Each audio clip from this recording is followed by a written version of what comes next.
शाटन के पेटीकोट की कटिंग और स्टिचिंग दोनों ही बिल्कुल आसान है, बस हमें कुछ बातों का पता होना चाहिए तो हमारा जो पेटीकोट है ना वो एकदम परफेक्ट बनता है और इसमें एक भी कमी कोई भी निकाल नहीं सकता। तो चलिए शुरू करते हैं। तो मैंने शाटन का कपड़ा लिया है और ये 2.25 मीटर कपड़ा है। इसे मैंने 4 फोल्ड कर लिया है, पहले 2 डबल फोल्ड किया और फिर डबल फोल्ड को 4 फोल्ड कर लिया, कुछ इस तरह से। अब नीचे से इसे बराबर कर लेंगे। मैंने एक लाइन ड्रॉ कर ली है और जहाँ से लाइन ड्रॉ करी है वहाँ से मैं 2 इंच नाप लूँगी। तो 2 इंच पर मैंने ऐसे निशान लगा लिया है। फिर जितनी आपको पेटीकोट की लेंथ रखनी है वहाँ पर निशान लगाने। ये मेरा पेटीकोट है 35 इंचज़ का बनेगा आज तैयार, यानी हमें 35 इंच का पूरा तैयार ये पेटीकोट चाहिए। तो इसमें -2 कर दूँगी, यानी बेल्ट 2 इंच की लगेगी तो 33 आएगा और 33 में हम 1 इंच प्लस कर देंगे मार्जिन के लिए। तो 34 इंच मैं नाप लूँगी। कहाँ से नापना है? जहाँ से हमने ये नीचे 2 इंच वाली लाइन ड्रॉ की थी तो वहीं से हम नाप लेंगे और इसे बराबर इस तरह से निशान को सीधा कर लेंगे। तो 33 हमारा जो आया था उसमें हमने प्लस कर लिया 1, तो 34 इंच हमें वहाँ से ड्रॉ करना है। अब इसमें 2 इंच की हमने बेल्ट लगानी है तो हम अब अलग से लगाएंगे, तो इसलिए इसमें हमने 2 इंच का माइनस किया था। अब जो हमारी बेल्ट है वो हमें, यानी ऊपर से जो हमारी कमर है वो कितनी चाहिए, तो 34 इंच कमर है इस पेटीकोट की और इसमें हम 4 से डिवाइड कर देंगे क्योंकि कपड़ा हमने 4 फोल्ड रखा है तो आ गया 8.5 पे हम एक टिक लगाएंगे और इसमें हमें एक्स्ट्रा रखना है क्योंकि हम बिल्कुल एकदम फिट नहीं बना सकते। तो आप 2 से 2.5 इंच 3 इंच जितना भी आपको एक्स्ट्रा रखना है उतना रख लें। मैंने 3 इंच के आसपास इसमें एक्स्ट्रा रखा है लूजिंग के लिए और इसे बिल्कुल नीचे कोने से मिला देंगे जहाँ पे भी हमारा कोना आ रहा है। इससे क्या होता है ना कि हमारा घेर अच्छा आता है, तो जितना भी आपका जो कपड़े का पना है वो इसमें सारा यूज़ हो जाएगा और हमारा जो घेर है ना वो भी अच्छा आ जाएगा। तो इस तरह से आपको निशान लगा देना है। आप इसकी कटिंग कर लेंगे। बहुत आसान है इस पेटीकोट को बनाना, बस अगर आपको इसका सही मेज़रमेंट पता होगा कि कैसे कहाँ करना है क्या करना है तो आपको बिल्कुल आसानी हो जाएगी। कुछ ना लोग इसमें प्लेट्स डालते हैं, सॉरी कलियाँ डालते हैं, ऐसा नहीं करना है वरना कली ना फिटिंग की वजह से ऐसे चिर जाएगी और कली ना बिल्कुल यूज़फुल नहीं है शाटन के कपड़े में। आपको इस तरह से पेटीकोट बनाना है तो उसमें अस्तर की बिल्कुल भी ज़रूरत नहीं पड़ेगी।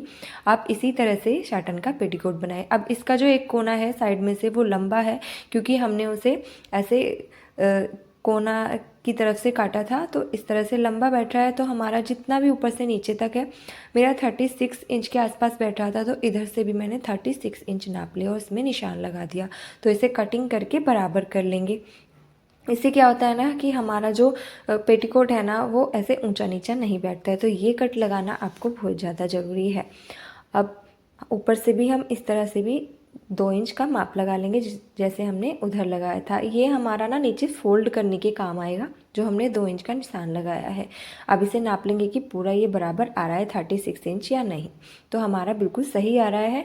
अब जो हमने ऊपर जो इसमें बेल्ट बनानी है वो प्लेट्स डालकर बनानी है, तो मैं इसमें 4 प्लेट्स डालूंगी। तो जितना आपका बैठ रहा है, मेरा 11 इंचज़ से थोड़ा एक्स्ट्रा बैठ रहा है तो मैं उसका हाफ़ ले लूँगी, यानी 5.5 से थोड़ा सा ज़्यादा। आपका जितना भी हाफ बैठे वहाँ निशान लगा दे और 1-1 इंच की हमें इसमें प्लेट्स डालनी, यानी एक और इधर भी 1 इंच, तो ये पूरा 2 इंच की एक प्लेट बैठ जाएगी। तो इस तरह से आपको निशान लगाना है और इसकी जो हम नीचे से लंबाई रखेंगे वो रखेंगे 4 इंच। अभी मैं आपको नाप कर बता देती हूँ। इंची टेप से नापेंगे इसकी प्लेट की लंबाई तो ये 4 इंच बैठेगी। आप अपने हिसाब से 4 इंच 5 इंच मतलब जितना भी आपको रखना है उतना कर सकते हैं, लेकिन 4 इंच काफ़ी होती है। 1-1 इंच की आपको ये प्लेट्स डालनी होती हैं। अब हमारी प्लेट का काम भी हो गया। इसमें हम कैंची से निशान लगा लेंगे जिससे कि हमारी जो चारों प्लेट हैं, यानी 4 फोल्ड हुआ है कपड़ा तो 4 प्लेट बनेंगी, उसमें आसानी से निशान लगाया जा सके।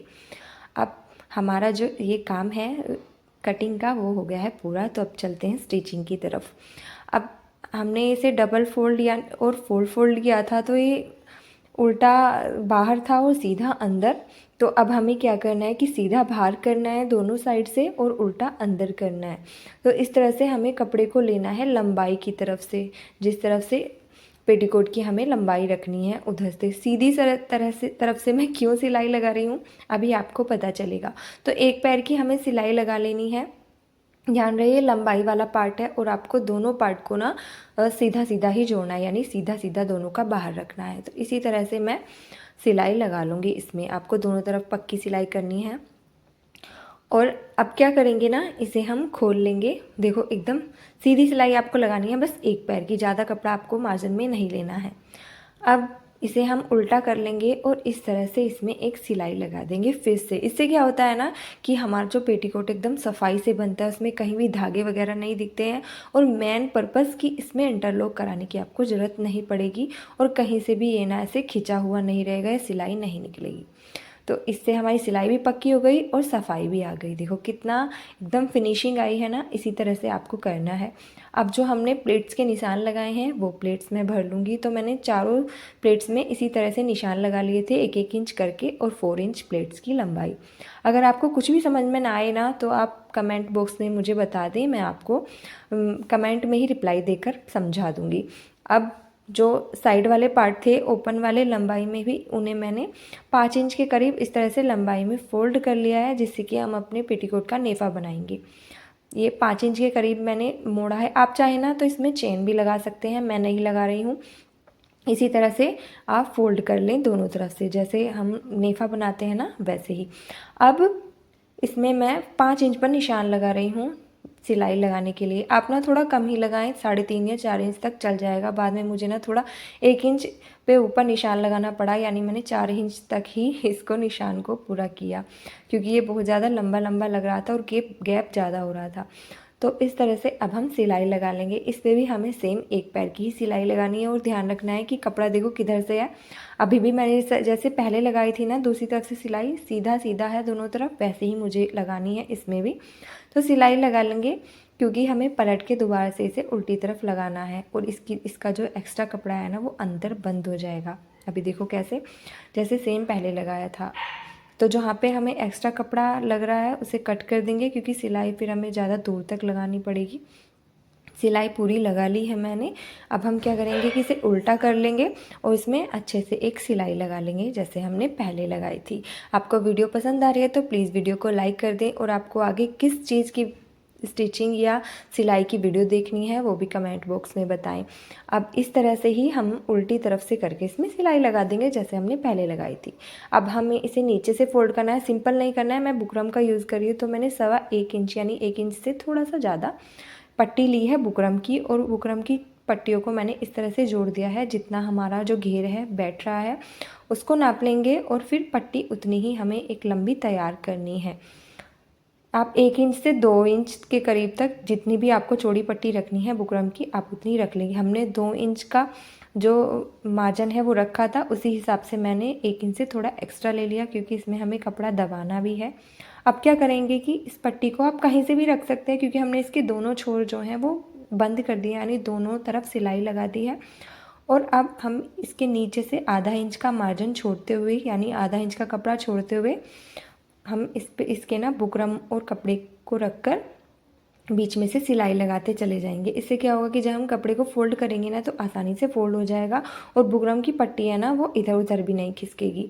और सफाई तो इतनी आती है ना, क्लीन, एकदम क्लीन से बनता है, सफाई से बनता है, और कोई भी नहीं कहेगा कि आपने घर में बनाया है। एकदम टेलर वाली इसमें फिनिशिंग आती है। अब जो हमने मार्जिन छोड़ा उसका ध्यान रखना है कि आधा इंच का आपको मार्जिन छोड़ना है। तो मेरी जो पट्टी है वो लग गई है। इस तरह से मैंने थोड़ा एक्स्ट्रा करके इसमें इसको काट लिया है बुकरम को, और पट्टी को इस तरह से जोड़ दिया। अब क्या करेंगे कि जो हमने मार्जिन छोड़ा था कपड़ा एक्स्ट्रा, उसको इस तरह से फोल्ड करते हुए सिलाई लगा लेंगे। देखो एकदम आराम से मुड़ जाता है, आपको बिल्कुल भी दिक्कत होने वाली नहीं है, क्योंकि नीचे से एकदम सीधा सीधा है। और हमारी हेल्प करेगी बुकरम, क्योंकि बुकरम से बहुत ज़्यादा अच्छी सफाई आती है। आप बुकरम की जगह ना पेस्टिंग का भी यूज़ कर सकते हैं, या पेपर पेस्टिंग हो आपके पास वो भी यूज़ कर सकते हैं। इन सभी से ही फिनिशिंग अच्छी आती है। अब देखो मैंने सिलाई लगा ली, कितनी प्यारी फिनिशिंग आई है। बीच में आप कोई भी डिज़ाइन दे सकते हैं, जो भी आपका मन हो। बस हमें ना बुकरम और कपड़े को आपस में दबाना है, जिससे कि बुकरम अलग ना हो जाए धोने के बाद। इस तरह से मैंने इसमें डिज़ाइन बना दिया। तो नीचे का काम तो हमारा पूरा हो गया। अब हम बनाएंगे बेल्ट, यानी पेटीकोट की चीन। तो मैंने 5 इंच इसकी नीचे से लंबाई रखी है, और और एक बार इंची टेप से पेटीकोट वाले पार्ट की जो कमर वाली चौड़ाई है वो आप देख लें, और उसी हिसाब से इसकी जो कपड़े की माप है बेल्ट वाले की वो आप देख लें। तो जो हमारा मेन फैब्रिक है वो भी उल्टा है, और जो हमारा ये बेल्ट वाला पार्ट है अलग से जो हम जोड़ रहे हैं ये उसकी तरफ सीधा है, यानी दोनों तरफ दोनों जो पार्ट है हमें उल्टे उल्टे दिख रहे हैं। जो हमारा मेन पार्ट है पेटीकोट वाला वो भी उल्टा है, और जो बेल्ट वाला पार्ट है वो भी उल्टी ही साइड से हम सिलाई लगा रहे हैं। यानी देख सकते हैं इसमें ऊपर शाइनिंग नहीं है, और ना ही हमारे मेन फैब्रिक में ऊपर शाइन दिख रही है। तो ये दोनों ही उल्टे उल्टे पार्ट हैं, यानी जो बेल्ट वाला सीधा पार्ट है वो अंदर की तरफ आ रहा है। अब इसी तरह से हम सिलाई लगा देंगे। अभी हमें एक्स्ट्रा पार्ट को कट नहीं करना है, मैंने थोड़ा ज़्यादा ही एक्स्ट्रा रखा है क्योंकि जितना कपड़ा मेरा आ रहा था वो मैंने पूरा ही ले लिया। अब क्या करेंगे कि इसको इस तरह से पलट के आधा इंच अंदर करके ऐसे सिलाई लगा लेंगे। और हाँ, यहाँ पे ना अगर आपका, मेरा तो किनारी वाला पार्ट आ रहा था सामने वाला, अगर आपका किनारी वाला पार्ट नहीं है तो आप इसे ना आगे से मोड़ लें, जहाँ से आप नाड़ा डालेंगे वहाँ से इसे एक बार मोड़ लें। मेरा तो यहाँ पर किनारी वाला पार्ट आ गया तो मुझे मोड़ने की ज़रूरत नहीं पड़ी। अब इसे इस तरह से इसके ऊपर पक्के करके सिलाई लगा लेंगे। हाफ इंच हमें अंदर करते हुए जाना है और सिलाई लगा लेनी है। और हाँ, जब आप बेल्ट लगाएं ना इसमें, यानी चीन लगाएं, तो आप ऊपर वाले पार्ट को ज़्यादा खींचे नहीं, वरना इसमें झोल आ जाएगा। सारा पेटीकोट सब बना लेते हैं, लेकिन जब हम बेल्ट लगाने की बारी आती है तो उसमें आ जाता है झोल, क्योंकि हम ऊपर वाला पार्ट खींच लेते हैं। तो ऐसा नहीं करना है, ऊपर वाले पार्ट को आपको ढीला छोड़ते हुए तब आपको चीन लगानी है। अब 1 इंच एक्स्ट्रा करके मैंने इसमें कट लगा दिया और सिलाई पहले ही रोक दी थी। अब हम क्या करेंगे कि इसको ऐसे मोड़ लेंगे। अगर हम पहले ही काट के मोड़ लेते ना तो ये पार्ट जो है हमारा आगे पीछे हो जाता, क्योंकि हमने ऊपर वाले पार्ट को ऐसे ढीला छोड़ते हुए लाए हैं, तो 100% ही आगे पीछे हो ही जाता है। तो इस तरह से बाद में फोल्ड करने का मेन जो हमारा रीज़न है वो यही है कि बराबर बराबर हमें पार्ट रखने हैं। और देखो इस तरह से हमने सिलाई को पूरा कर लिया है। अब हमारा जो पेटीकोट है वो बनकर एकदम तैयार है, एकदम फिनिशिंग के साथ लग रहा है ना, एकदम टेलर से सिलवा के लाए हूँ। आप घर में एकदम आसानी से इस पेटीकोट को सिल सकते हैं। Thanks for watching. वीडियो अच्छी लगे तो सब्सक्राइब कर दो।